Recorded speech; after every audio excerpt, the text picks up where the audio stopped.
মানকচু বাটা কিংবা মানকচুর অন্যান্য রেসিপি অনেকবারই খেয়েছেন, কিন্তু একবার মানকচুটাকে এই নতুনভাবে বানিয়ে খেয়ে দেখুন, স্বাদে একেবারে অসাধারণ লাগবে। এই রেসিপিটি বানানোর জন্য খুব বেশি উপকরণ লাগে না।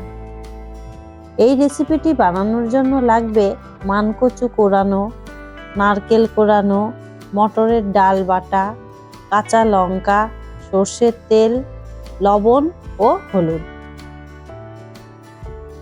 প্রথমে মানকচু টুকরো করে কেটে নেব।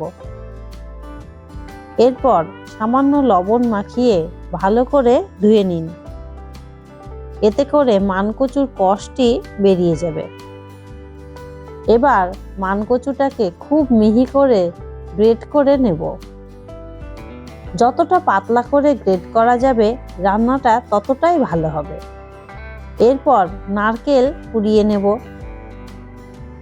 নারকেল কুড়ানো হয়ে গেলে আগে থেকে ভেজানো মটরের ডাল আর 5 থেকে 6টি কাঁচা লঙ্কা একসাথে পেস্ট করে নেব।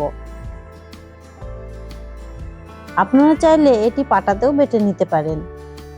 এই পেস্টটি রান্নার স্বাদ আরও বাড়িয়ে দেবে।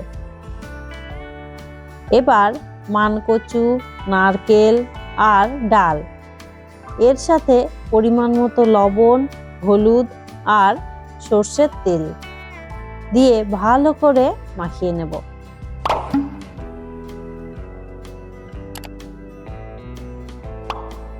এরপর একটি প্যান বা কড়াইতে তেল গরম করে নিয়ে মাখিয়ে রাখা মানকচু দিয়ে দেব। এবার একদম কম আঁচে রান্না করতে থাকুন। 2 থেকে 3 মিনিট পর পর একটু নেড়ে দিন, তাহলে সব দিক ভালো করে ভাজা হবে।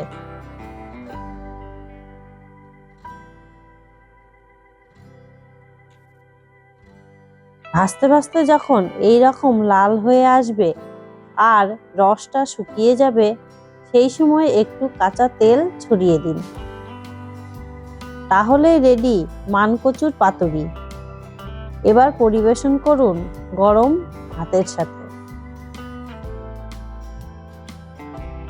মানকচুর পাতুরি তো হলো, এবার চলুন সকলের পছন্দের একটি রেসিপি বানানো যাক।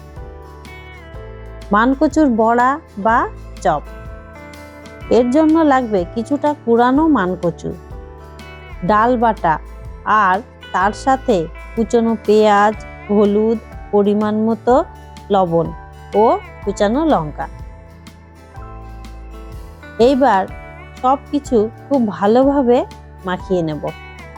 এরপর একটি প্যান বা কড়াইতে তেল গরম করে নিয়ে ছোট ছোট বড়ার আকারে ছেড়ে দেব। বড়াগুলো কড়াইতে তেলে ছাড়ার সময় একটু চেপে চেপে চ্যাপ্টা করে দেবেন, তাহলে খুব ভালোভাবে ভাজা হবে। এক পাশ একটু লাল হয়ে আসলে উল্টে দিন। এইভাবে দুপাশ একটু সময় নিয়ে খুব ভালো করে ভেজে নিন। একটু সময় নিয়ে দুপাশ একটু লালচে করে ভেজে নিন, তাহলেই রেডি আমাদের মানকচুর বড়া।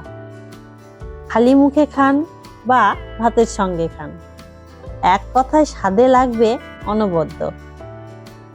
ভিডিওটা ভালো লাগলে একটা লাইক দিন আর সাবস্ক্রাইব করে পাশে থাকুন, কারণ এমন ঘরোয়া আবেগভরা রেসিপি নিয়ে আবার ফিরবো আমি।